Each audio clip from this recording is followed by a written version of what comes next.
Stephan has been called out on Twitter with a Stocktwits tweeting about him, talking about his thumbnails and stuff. And it's kind of crazy to see that, Graham gets the hate because Graham has not been great, right? Obviously, all the finance YouTubers for the past couple of years have basically been scammers and fraudsters. Most of them took the FTX money and then kept that money when FTX came out to be a Ponzi scheme. But to see Graham being the one pushed forward, maybe he's the worst of all of them. Maybe that's just like rose tinted glasses trying to see that. Because I used to watch Graham a long time ago, like 2019, 2020. I used to watch Graham, and his content I thought was pretty good back then. It actually had some sound kind of advice or made some sense for what he was saying. Not so much now, but I don't really watch him now, so maybe it's the same type of stuff. But this is the tweet that's going around about Stephan. Nothing changes sentiment quite like price. And you can see it's just a bunch of stuff from his YouTube channel, these thumbnails. You got how to use the 2023 market crash to get rich, why you'll regret buying stocks in 2023, the Fed just crashed the market, and how to get rich in the 2023 bull market. And obviously the only difference in the market and stuff is that in these earlier ones, price is going down, and this most recent one, price is going up. So that's what people are talking about. I do feel like Graham moved more towards the YouTuber kind of thing, which obviously makes sense. That's where he makes the majority of his money, is doing YouTube.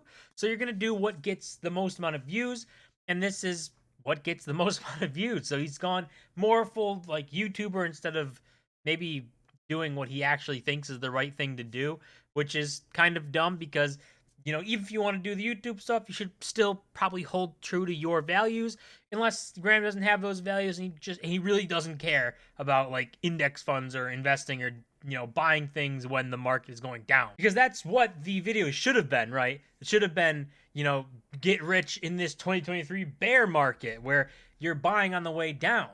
That's where you make the most gains. Obviously, if the price is going down and you're buying all the way down and then it recovers and comes back up, which we've seen time and time again, then you make the most amount of gains buying the way down. If you're buying on the way up, then you lower your gains, right? So obviously it should have been that way, not saying, God, the stock market's too scary, don't even look at it. And then when it starts to recover and ultimately recovers all of its losses and starts moving up, all of a sudden then it's, wow, the stock market's great and you can get rich from it, when it's just not the case. And a lot of people are kind of either catching on to this type of thing or maybe getting smarter and thinking maybe I shouldn't just watch YouTube videos and do everything these YouTubers say. Like these are some of the responses. I think people need to stop watching that dude's unsolicited advice.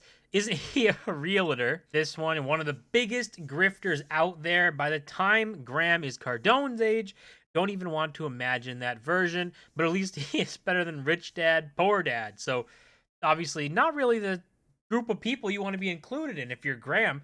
Cardone and Robert Kiyosaki, not really great peoples. Grifters in their own right. Cardone might be an outright scammer, but at bare minimum, these guys are grifters, and it's definitely not a group of people that you want to be loop into. You don't want people saying, oh, Graham's just like Grant Cardone and this other guy and these guys. It's not the best crowd to keep. And this thread actually kind of breaks down this thing with going on with Graham and kind of how he's just changed. His content just used to be so much better in like 2019, 2020. I remember the videos in 2020 when the market was crashing and stuff, and the sentiment, the thing he was saying wasn't, this is terrifying, it's going to zero, everything's burning. The videos, he was literally talking about, it's fine, you can buy on the way down. Historically, markets have always recovered. This is like a black swan event. It wasn't anything being like a doomer, but now all of a sudden he's completely shifted from that. And I don't know why, because obviously if he was making good money on YouTube doing that type of content before, but now he's kind of shifted it all around. But this thread of the person saying people need to stop because he's a realtor, someone responds saying, I stopped watching his content now too, but I used to like his financial advice. And someone else, again, same, I've stopped watching over a year ago. His basic financial advice from a few years ago is still sound. So I do think that there's a lot of people that would agree with that Graham a few years ago was actually a pretty good channel to use to get involved in finance. If someone was just wanting to get started with investing and getting in the stock market and seeing what that's all about, Graham used to be a really good channel to go watch because he'd pretty much break things down really good. He had pretty good principles and advice of how to go about it, and it wasn't like pick your solo stocks, you got to hit a 10x, you got to sign up to my Patreon. It was pretty good videos back then. And somehow, some way, he's changed into these videos where it's all about the clicks. It's all about getting those views and that YouTube ad rev. There's nothing sweeter than some YouTube ad revenue. But at this rate, obviously, there's a lot of people who are talking about Graham. This tweet actually, you can see, has 1.7 million views on it. So a lot of people have seen it. A lot of people are talking. A lot of people agree that Graham of the past was a lot better and a better source of information than Graham now. It does kind of suck to see, because I still think Graham is not terrible, especially if you compare him to other of these YouTube finance people and these other gurus and everyone who's pumping their own Patreons and their courses and wanting you to give them money because they're just so smart.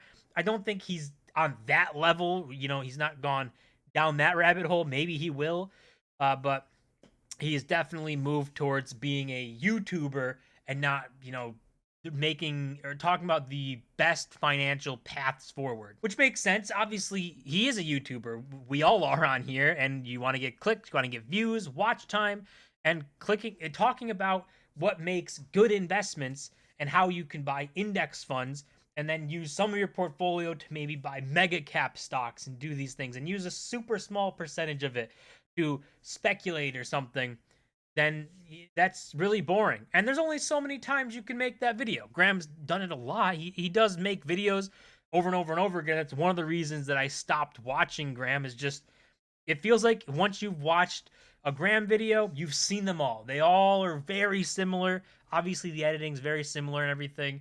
And usually, they're pretty similar topics. They don't really go from one thing to another. They stick around the exact same topic and just kind of talk about it again and reword things. But it seems like people are catching on. They're not really happy with the path Graham's gone down, and probably not very happy with the path that a lot of these bigger finance channels that have been around for a long time, that used to be the spot where everyone thought, this is where we go, we can get news from these guys, they're gonna, you know, not steer people in the wrong direction, they're going to do whatever they think would be best.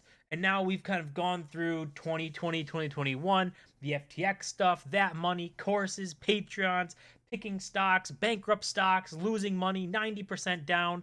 And here we are, where if this continues and these guys continue to do this, obviously their channels are going to die. You can't keep running your channel in a way that people are obviously seeing and saying, this is terrible, and stop watching.